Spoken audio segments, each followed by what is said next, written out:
This is the 13th round, where we discuss all things boxing, better boxing. In today's show, we're going to be recapping the Jaime Mungia Gonzalo Coria fight. This fight took place in Guadalajara, Mexico. Yes. That name sounds familiar of that city in Mexico. That is actually the hometown of Canelo Alvarez. Shout out to my people viewing over in Guadalajara. So let's just get straight to it, man. This Jaime Mungia Gonzalo Coria fight was really, they're saying a tune-up for what? They're saying Jaime Mungia was having a tune-up fight with this guy. So obviously, you know, they're expecting big things to come for Jaime Mungia in 2023. I wasn't, just big on this fight. It wasn't a lot of just people talking to me and clamoring about watching this fight. Being that, we're just probably tired of seeing Mungia against, mismatch competition. It's time to see him against some stiffer competition, somebody who's going to give him more resistance.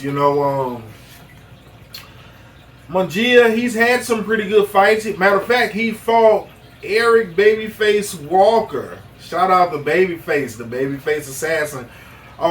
That's my partner, man. So shout out Babyface. I just wanted to put that in there. But back to the Mungia and Coria fight card. So let's just get straight to it, man. Round one, fill out round.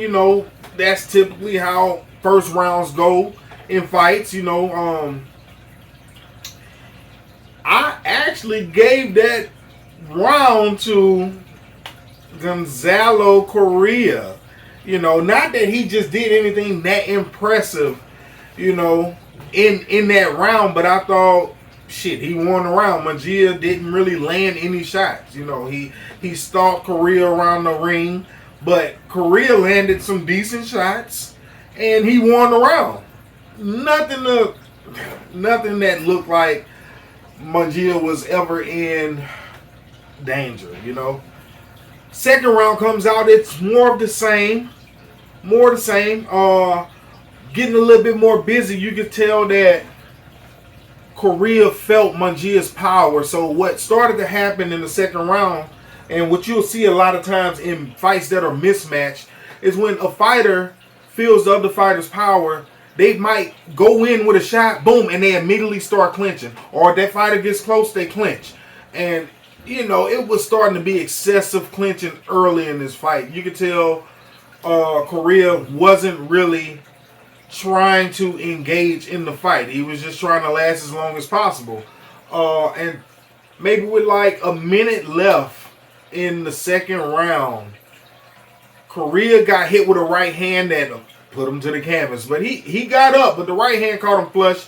He was lunging in. Great timing by Mungia. And Mungia hit him square on the chin, knocked him down. Coria was up by the 8 count. But, you can start to see that Mungia's body size, experience, it was Coria. You can look at his face. He did not want to be in that fight. He did not want to be in the ring. Needless to say, Coria, he makes it to the end of the second round.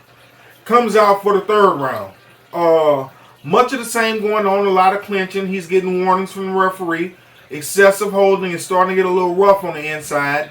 And towards the end of the third round, Mungia hit him with a vicious combination with a body shot. And Coria he went down. And at this point, he got blood leaking from his nose. He's looking the ref in the eyes. And the ref waves the fight off because Coria didn't, like I say, this guy, he came in there, he didn't have the will to win. I think he was just in the ring collecting the check. That's what it looked like. And as boxing fans, you got to understand that these fights happen like this sometimes, because you never know. Sometimes you have that tune-up fight that comes in. Buster Douglas with Mike Tyson. Buster Douglas was Mike Tyson's tune-up for Evander Holyfield. And we all know what happened in that fight, 42-1 odds. So you never know, but this guy was completely mismatched. And we see this with a lot of Golden Boy fighters who are promoted by Oscar De La Hoya. We see this. I noticed that Golden Boy, they promote their Mexican fighters really, really hard. And there is nothing wrong with that, right? But if you're going to promote them that hard, we do want to see them in the big fights. We don't want to keep seeing a Golden Boy fighter who's highly promoted fighting Pee Wee Herman.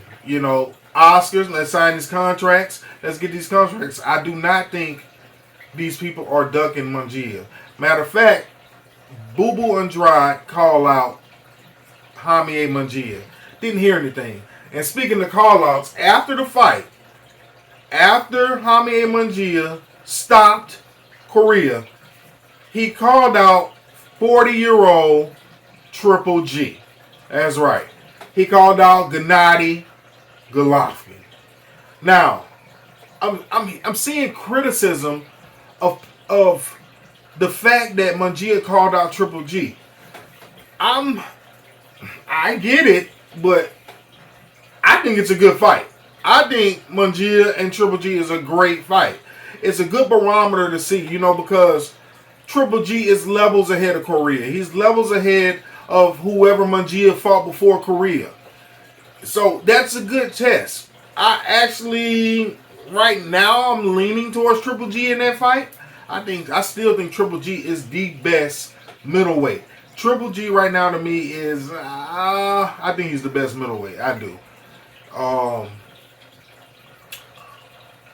It's declining. It's declining, but until I see different. He moved up to 68. He lost to Canelo, but Triple G didn't look so bad against Canelo Alvarez. He lost the fight, but he made all 12. Most people didn't think he was going to make 12. And he started to come on a little bit at the end of that fight, so it might be a little gas left. That old mongoose might have a little enough savvy to beat Mungia, because we haven't seen Mungia tested. So that's the beautiful part of boxing. So, I'm just looking forward to seeing Mungia in bigger fights in 2023. I'm going to watch being a boxing fan, but I don't care to see him fighting any more tune-up fights. So they actually declared this fight as a tune-up fight. So Mungia's next fight has to be a big name. More tests, more resistance. That's all I got for y'all this week. So hope y'all enjoyed the show. Hit the like and subscribe button.